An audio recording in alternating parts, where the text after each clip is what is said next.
Welcome to another Hero Revamp Spotlight, this time featuring Minsithar, the Courageous Warrior. Not only has Minsithar been given a new look, but he's also been made into a much more versatile hero. With powerful engagement tools and a direct counter against high-mobility heroes, the fearless Minsithar is a truly formidable presence on the battlefield. Hero Skills. We revamped Minsithar's first skill and ultimate, and completely redesigned his second skill and passive.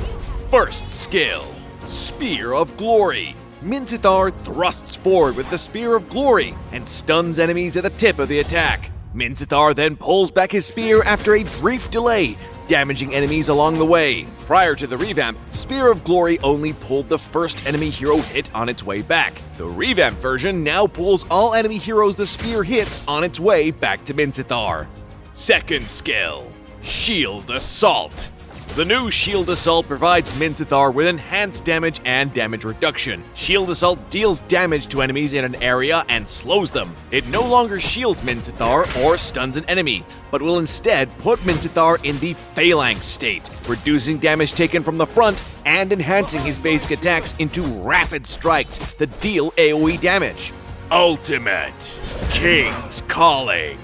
Minsithar leaps a short distance and calls 4 Royal Guards to form a field around him. The Royal Guards cannot move, but will attack enemies in the field, and their attacks can trigger equipment effects. Enemies within the field will also be slowed. Before the revamp, the field only prevented enemy heroes from using directional blink skills. The new King's Calling now disables all movement skills. Passive skill, Mark of the King. The redesign of Minsithar's passive shifts its function from support to individual playmaking. The new passive causes his basic attacks and skills to apply a stack of Mark of the King. At max stacks, the marks will detonate to damage and stun the target, and restore a portion of Minsithar's HP. This effect can only trigger once every so often on the same target. The revamped Minsithar not only retained his powerful utility, such as shutting down high-mobility heroes, but also received a considerable boost in damage with the new Shield Assault. Pro tips. Since Spear of Glory stuns enemies hit by the tip, aim the end of the skill indicator at the target to more easily pull them in. Anticipate when the enemy burst is coming, and use Shield Assault to minimize damage taken.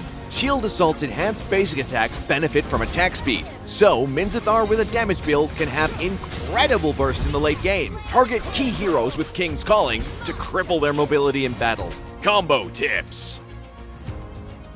When laning, use Spear of Glory to pull enemy heroes in, then Shield Assault to slow and cut them down with rapid strikes. In teamfights, try to pull as many enemy heroes as possible with Spear of Glory, then use King's Calling to restrict their movement, and finish with Shield Assault for huge damage. Tactics. Minsithar should focus on farming in the early to mid game. Use Shield Assault to reduce incoming damage or to quickly clear out minion waves. In the late game, Minsithar's crowd control really shines in teamfights. Use King's Calling to strip away the enemy's mobility and Shield Assault for a great burst of damage. We recommend this build, with Demon Hunter's Sword and Corrosion Scythe as Minsithar's core equipment. Demon Hunter's Sword provides much needed lifesteal and attack speed, while Corrosion Scythe adds even more attack speed to really push Shield Assault's damage. Pick the Fighter emblem to boost Minsithar's damage output. For battle spells, Flicker can be a powerful tool in the mid to late game when used with King's Calling to quickly reach and shut down key targets. Petrify is also recommended as an additional CC to maximize Minsithar's damage during Shield Assault. We hope players will have fun with the revamped Minsithar. Until next time, we'll be seeing you in the Land of Dawn.